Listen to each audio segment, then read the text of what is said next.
Para muitos, a preguiça parece um pecado simpático.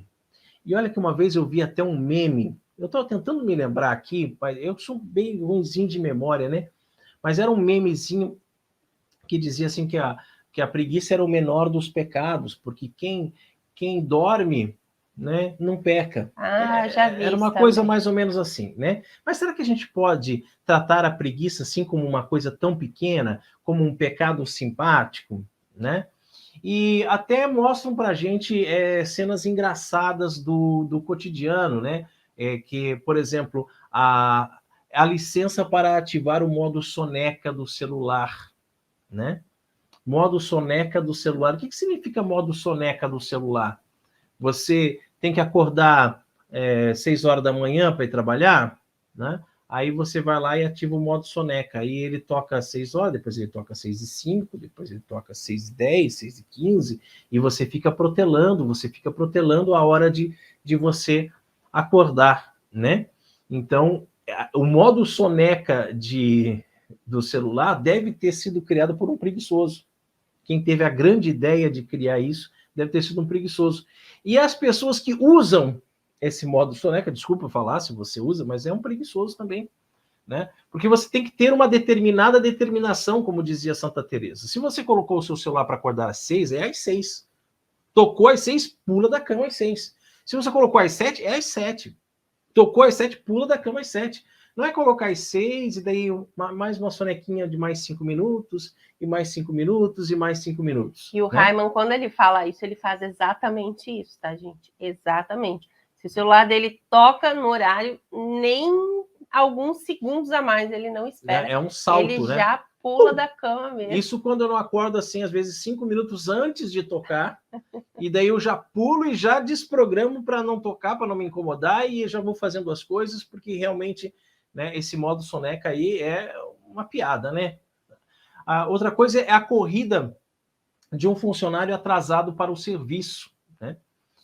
Corrida do tempo, né, do funcionário para o serviço, o tempo desperdiçado, né? Na linha do tempo do Facebook são também. Várias coisas, né? Um outro exemplo, né? Que trazem para a gente, assim, que podem parecer engraçados, né? A pessoa ali enrolando, colocando a soneca do celular várias vezes, o funcionário daí sai atrasado para ir pegar o ônibus, né? Sai correndo pela rua, ou então fica ali no Facebook várias horas mesmo, se você, né, vê no final do dia, só que não é por aí, né? Não é nada engraçado. Agora, por trás de todos esses comportamentos que dizem que são engraçados, né, está uma preguiça muito mais séria e muito mais perigosa, que é o que a gente quer abordar hoje, que é a preguiça de ser santo, não é mesmo? É verdade. Então, mas em que consiste esse pecado da preguiça? O que gera a assídia? Nós já falamos sobre essa palavra por aqui, né? A assídia, que é justamente essa preguiça, né, de ser santo. Quais as consequências dela para a nossa vida espiritual? E por que esse tipo de tristeza é interessante, essa relação, né, que é feita entre a assídia, que é uma forma de preguiça, que é uma forma de tristeza também, faz com que ela paralise a pessoa, torna a pessoa incapaz de agir, de trabalhar, enfim, né? Então, nós vamos buscar as respostas para essas perguntas e saber quais são as raízes e os efeitos terríveis desse pecado capital da preguiça, através das lições do monge e asceta Evagrio Pontico, do grande São Gregório Magno, e também do não menos importante e que dispensa apresentações, Santo Tomás de Aquino. Esses três grandes homens, né, da nossa igreja, da nossa história, vão nos trazer importantes lições aí na live de hoje. Isso mesmo. Santo Tomás de Aquino, ao considerar os vícios opostos à alegria da caridade, começa pela assídia, que quer dizer literalmente falta de cuidado, a qual ele define como tristeza do bem espiritual.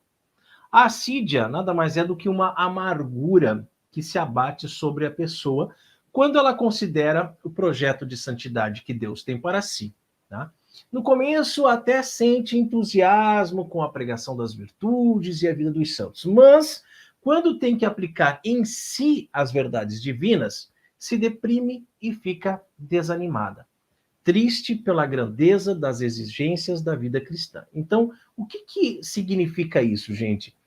Quando você está no começo da sua conversão, por exemplo, e você escuta a pregação de um sacerdote, você lê um livro sobre a vida dos santos, isso te dá um ânimo, isso te dá um up, né?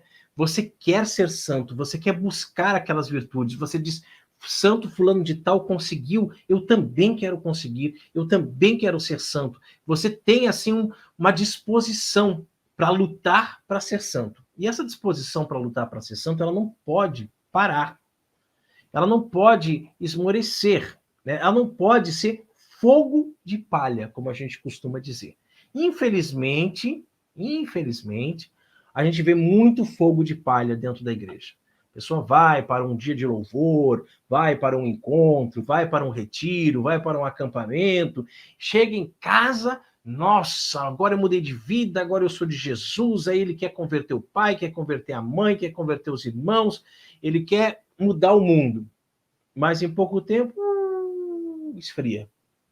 E esfria por quê? Porque bate a assídia, bate uma preguiça espiritual, bate uma tristeza de viver os bens espirituais.